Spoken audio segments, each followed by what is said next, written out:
tv1online.com.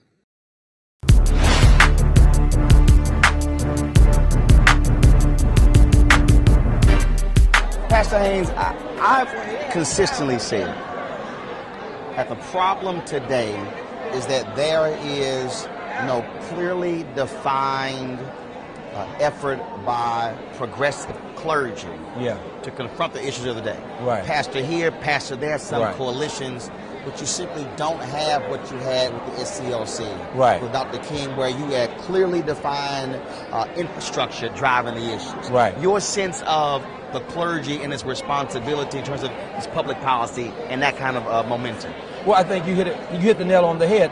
Number one, you have a group that runs away from public policy issues as if their only responsibility is to make sure folk get rich. Or you have another group, they just are so spiritual, they don't deal with social issues that people face.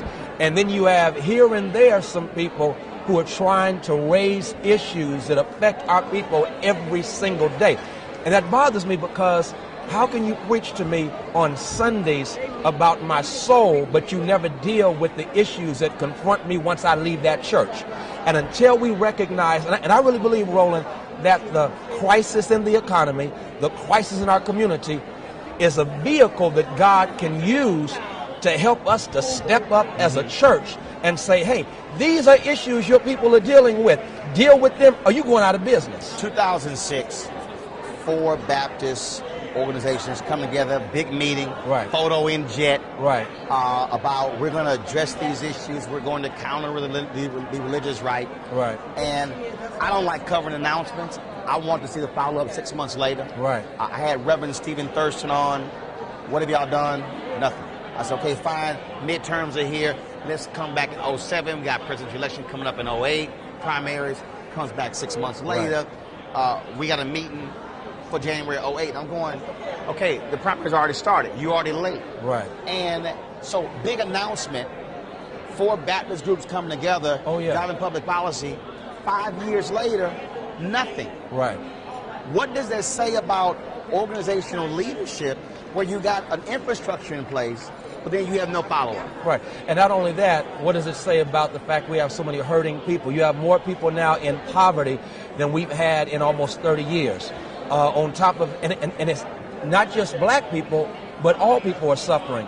On top of that, this mass incarceration piece. What happened with Troy Davis? He's not the only one. He said, don't forget the other Troy Davises before and after me. And so we have all of these issues our people in our pews are dealing with, and we have a big announcement. God is displeased, and check this. It's real biblical. Isaiah 58. What does God say? I'm sick of your worship. I'm sick of your praising me. You want to show me fasting and praying? Here's what you do. Set free those who are bound.